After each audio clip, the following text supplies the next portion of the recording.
नमस्कार, मी सचिन आव्हाड LS मराठीमध्ये तुम्हा सर्वांचं स्वागत करतो। मी जो आहे तो आता दौंड तालुक्यातील पाटस या ठिकाणी आहे आणि पाटस येथील महात्मा फुले स्मारक या ठिकाणी ओबीसी योद्धे प्राध्यापक लक्ष्मण हाकेसर हे जे आहेत ते आलेले आहेत। नेमके त्यांच्या भावना काय आहेत हे आपण त्यांच्याकडूनच जाणून घेणार आहोत। काय सांगाल सर? मी आज सकाळपासून दौंड तालुक्यामध्ये आहे। अनेक 2-3 ठिकाणच्या मागं बैठका झालेल्या आहेत। एका ठिकाणी अखिल भारतीय गुरव समाज संघटनेने सकाळीच पाठिंबा व्यक्त केलेला आहे। ते सगळी मंडळी बोरीपारदीला उपस्थित होते बोरमलनाथ मंदिरामध्ये। त्यानंतर आम्ही पाटसमध्ये रामोशी समाजाची बेरड रामोशी समाज संघटनेच्या वतीनं पाटसमध्ये बैठक झालेली आहे। आत्ता आम्ही इथं आहोत महात्मा ज्योतिराव फुलेंच्या स्मृतीस्थळासमोर ऊर्जास्थळासमोर पाटसमध्ये आहोत। आमची भूमिका एकच आहे की 1 सप्टेंबरला तमाम या महाराष्ट्रातल्या ओबीसी विजयंती SBCच्या बांधवांनी लाखोंच्या संख्येनं आपल्याला कुठं जायचं आहे तर मुंबईला जायचं आहे।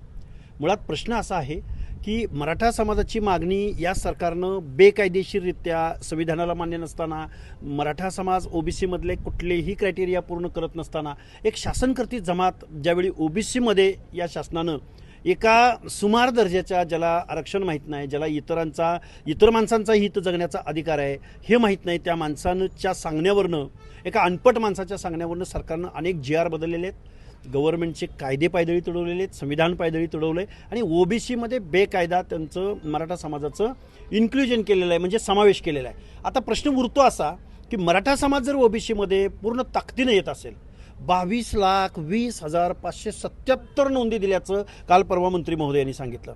मग असं लाखोनं जर मराठा समाज ओबीसीमध्ये आलेला असेल तर त्यांच्या स्पर्धेमध्ये त्यांच्या तुलनेमध्ये ओबीसी समाजामधला हा जो कारुनारू आहे, हा जो बलुता आलुता आहे, हा जो भटक्या विमुक्त जाती जमातीमधली माणसं आहेत ही त्यांच्या स्पर्धेमध्ये टिकणार नाहीत। महाराष्ट्रामधलं ओबीसींचं आरक्षण आज रोजी संपुष्टात आलंय। जातनिहाय जनगणनेमध्ये ओबीसीची जनगणना होत नाही। महाराष्ट्रामध्ये आज रोजी ओबीसींच्या जागावर पहिलं कोण दिसायचं? पहिले दिसायचे माळी, साळी, कोळी, तेली, हटकर, धनगर, सनगर, वंजारी, लोणारी, परीट, गुरव, गडशी, नाभिक, सुतार, लोहार, कुंभार, बेडर, रामोशी किंवा वडार असायचा, बेलदार असायचा, असे वेगवेगळे ओबीसी म्हटलं की या जात समूह दिसायचे। पण आता ओबीसी म्हटलं की मराठा कुणबी असं दिसेल, कारण त्यांच्या स्पर्धेमध्ये हा आमचा सामाजिकदृष्ट्या मागास माणूस दिसणार नाही। म्हणून आम्ही या शासनाला जाब विचारायला, तुम्हाला झुंडीची भाषा कळते ना, तर महाराष्ट्रात ओबीसी किती राहतो हे आम्ही दाखवण्यासाठी 1 सप्टेंबरला मुंबईला येत आहोत आणि ही आमची भूमिका आहे। त्याच्या बैठका चालू आहेत। आज मी दौंड तालुक्यात पुणे जिल्ह्यात आहे, उद्या मी बीड जिल्ह्यातल्या गेवराईला सभा आहे उद्या संध्याकाळी, परवा दिवशी जालना जिल्ह्यात आहे, परत 25 तारखेला मुंबईला यशवंतराव चव्हाण स्मृती सभागृहामध्ये महाराष्ट्रातल्या तमाम विदर्भासह मराठवाड्यासह पश्चिम महाराष्ट्र, कोकण, मुंबईमधले उपनगरं, मुंबईमधला आगरी, कोळी, भंडारी, कराडी ही सगळी माणसं, सगळ्यांचे कॉल आहेत।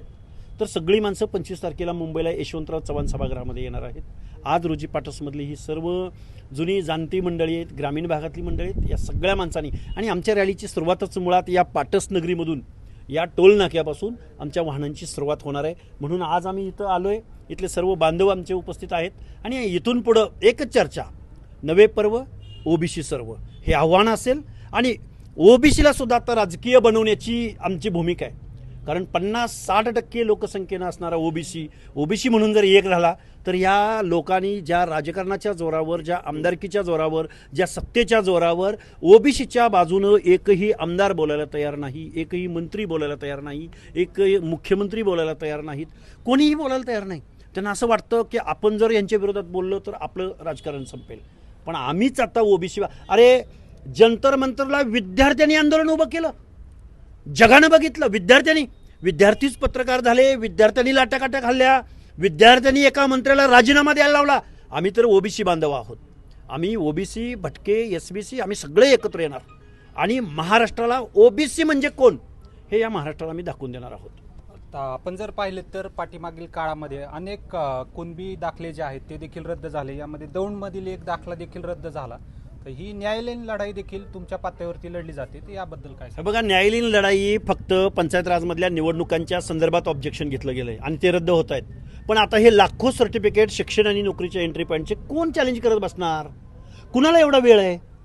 प्रश्न उरतो असा, दौंडच्या नगरीमधून मी बोलतोय, दौंडच्या नगराध्यक्षा दुर्गादेवी जगदाळे। आता या जगदाळे कुटुंबियांचं ब्लड रिलेशन नेपाळच्या राजघराण्याशी, बडोद्याच्या गायकवाड घराण्याशी, तेच सांगतात। मग आता या जगदाळे कुटुंबियावर कोणता सामाजिक दुजाभाव झाला असेल?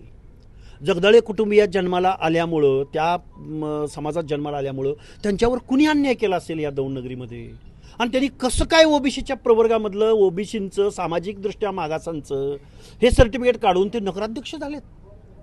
लग्न ठरवायचं झालं की आम्ही इमानदार, आम्ही 96 कुळी आणि रिझर्वेशन घ्यायची वेळ आली की बलुत्यामध्ये तुम्ही काय चाललंय हे महाराष्ट्रामध्ये. हे वाक्य माझं नाही, हे वाक्य स्वर्गीय ND पाटलांचं वाक्य आहे.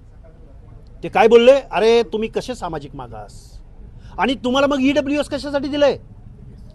देशभरामधल्या वेगवेगळ्या राज्यामधल्या जाटांनी आंदोलन केलं, पाटीदारांनी आंदोलन केलं, गुज्जरांनी आंदोलन केलं. अरे देशाच्या संविधानामध्ये अमेंडमेंट झाली आणि नरेंद्र मोदी साहेबांनी अमेंडमेंट करून घटना दुरुस्ती करून EWS 10% आणलं, इकॉनॉमिकल विकर सेक्शन. त्या इकॉनॉमिकल विकर सेक्शनच्या प्रस्तावनेमध्ये तो कायदा बनवत असताना, ती अमेंडमेंट बनवत असताना तिथं सांगितलं आहे की ज्या लोकांना रिझर्वेशन मिळत नाही त्यांना EWS सवर्णांचं आरक्षण म्हटलं गेलं. मराठा समाजाला, आमच्या जरांगे दादाला, महान कायदे पंडित तज्ज्ञ या माणसाला ते EWS नको आहे. बरं, पुन्हा महाराष्ट्र शासनानं 10% SCBC आणलंय, ते पण नको आहे. त्यांना पाहिजे ओबीसीचं आरक्षण. कारण गावगाड्यातला सरपंच, गावगाड्यातला पंचायती मेंबर, गावगाड्यातला नगरसेवक, आता पुण्याच्या जवळ फुरसंगी एक नगर परिषद अस्तित्वात आली. 9 पैकी 9 जागा मराठा कुटुंबींनी घेतल्या. आता ओबीसींना माझं सांगणं आहे, निर्वाणीचा इशारा आहे ओबीसींना भटक्या विमुक्त जाती जमातींना. आता ओबीसीच्या रकान्यात तुम्ही नाही दिसणार. ओबीसीच्या रकान्यामध्ये आता फक्त मराठा कुटुंबी दिसणार आणि हे भयानक वास्तव आहे. तुम्ही गेली अनेक वर्ष झालं ओबीसींचा लढा जो आहे तो लढताय. पुढची तुमची पावले काय असणार? आमची पुढची पावले 1 सप्टेंबरला मुंबईला जाणार, चांद्यापासून बांद्यापर्यंत. तमाम महाराष्ट्रामध्ये कोण राहतो हे जो महाराष्ट्र दाखवला जातो. अरे महात्मा ज्योतिराव फुलेंनी सांगितलं, राजर्षी शाहू राजांनी कायद्यात रूपांतरित केलं, डॉक्टर बाबासाहेब आंबेडकरांनी संविधानाच्या रूपातून हर एक माणसाला न्याय देण्याचा प्रयत्न केला. ते सगळं पायदळी तुडवताय तुम्ही. हे न्यायाचं राज्य आहे. महाराष्ट्रातल्या एकाही पुढाऱ्याला इथून पुढे फुले शाहू आंबेडकरांचं नाव घेण्याचा नैतिक अधिकार नाही. तुम्ही दिल्लीमध्ये गेला नरेंद्र मोदी साहेबांना भेटायला, पवार साहेबांचं शिष्टमंडळ, महात्मा ज्योतिराव फुलेंची पगडी पंतप्रधानांना घालताय आणि इकडं महाराष्ट्रामध्ये काय पेटलंय, काय सामाजिक अन्याय सुरू आहे याची तुम्हाला चाड आहे का? इथं एक शब्द बोलत नाही आणि तिथं फुले पगडी तिथं पंतप्रधानांना घालताय. हे दुर्दैव आहे महाराष्ट्राचं. त्यामुळं कुठलाही पक्ष असो आम्हाला देणं घेणं नाही. आम्ही ओबीसी म्हणून एकत्र येऊ आणि लोकशाहीनं आम्हाला दिलाय अधिकार. त्यामुळं झुंड काय असते आणि लोकसंख्या किती असते आम्ही ही 1 सप्टेंबरला दाखवून देऊ. सरकार तुमच्या या लढ्याकडे दुर्लक्ष करते असं तुम्हाला वाटतं? 100% दुर्लक्ष करतोय. शासन इथल्या शिव्यांना घाबरतोय. अरे मुख्यमंत्र्यांची आयमाय काढली जाते. तुम्ही नारायण राणे थोडं काही बोलले तर नारायण राणे केंद्रीय मंत्री असताना त्यांना तुम्ही अटक करू शकताय. कोण माणूस आहे हा? संविधानिक भाषा बोलतो, अर्वाच्य भाषेमध्ये शिवीगाळ करणारा हा माणूस, बॉडी शेमिंग करणारा हा माणूस. या माणसाला तुम्ही 7 गुन्हे दाखल त्यांच्यावर आत्तापर्यंत. एकही नोटीस गेली नाही. आम्ही जेवढी आंदोलनं केली तेवढी एका कोर्टाचं नोटीस जाऊस तर दुसऱ्याचं जाऊस तर तिसऱ्याचं जाऊ तर चौथ्या. म्हणजे आम्हाला एक न्याय आणि या माणसाला एक न्याय. हा अन्याय महाराष्ट्र सहन करून घेणार. गावगाड्यातील ओबीसी आता तुमच्या पाठीशी आहे का? तुम्हाला काय वाटतं? हे बघा, आम्ही सर्वसामान्य कुटुंबातली पोरं आहोत. आम्ही कारखानदाराची पोरं नाही आहोत. आम्हाला कुठला कारखानदार, आमदार, खासदार, बघा मनोज जरांगे पश्चिम महाराष्ट्रात आला, आमदारांनी जाऊन त्याला सपोर्ट केलाय, पैसे पुरवलेत, फिडिंग केलंय. अरे आम्ही सर्वसामान्यांची पोरं आहोत. त्यामुळं आमच्या मागं किती माणसं आहेत, काय माणसं आहेत आम्ही बघणार नाही. आम्ही महात्मा ज्योतिराव फुले, डॉक्टर बाबासाहेब आंबेडकरांच्या समतेच्या तत्वासाठी देशाला दिशा आमच्या महामानवाने दिली आणि त्याच महाराष्ट्रामध्ये आमच्यावर जर ही वेळ येत असेल आम्ही लोकांना जागृत करू, आम्ही पुढे घेऊन जाऊ. अनेक ओबीसी नेते देखील आहेत, ते देखील या प्रश्नावर सगळे सामील होतील. सगळ्यांना माहिती आहे, सगळ्यांची घुसमट होती, अन्याय होतोय, सगळ्यांना माहिती आहे. सगळे सामील होतील,